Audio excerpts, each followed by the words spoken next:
আসসালামু আলাইকুম। New collection blog video channel থেকে আপনাদেরকে সবাইকে স্বাগতম। আজকে আমি আপনাদেরকে জানাবো একটা এসির আউটডোর কিভাবে সার্ভিসিং করা হয়, কিভাবে খোলা হয় এবং সমস্ত বিষয় আপনাদের মাঝে তুলে ধরার চেষ্টা করব পার্ট টু পার্ট।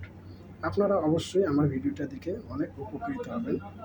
আপনারা দেখতে পাচ্ছেন এখানে সিলিন্ডার অনেক কিছু আছে, ইকুইপমেন্ট আছে, আমাদের এসি যা যা কাজ করতে লাগে আমাদের টেকনিশিয়ান উনি কাভারগুলো খুলতেছেন খুব সুন্দরভাবে। আপনারা পুরো ভিডিওটি না টেনে পুরো ভিডিওটি দেখার চেষ্টা করবেন, অনেক উপকৃত হতে পারেন এবং আপনার অনেক উপকারে আসবে।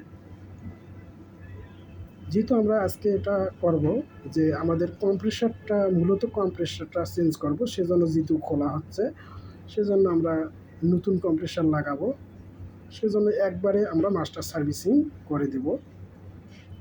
দেখতেই পাচ্ছেন এটা পুরনো কম্প্রেসার লাগানো আছে।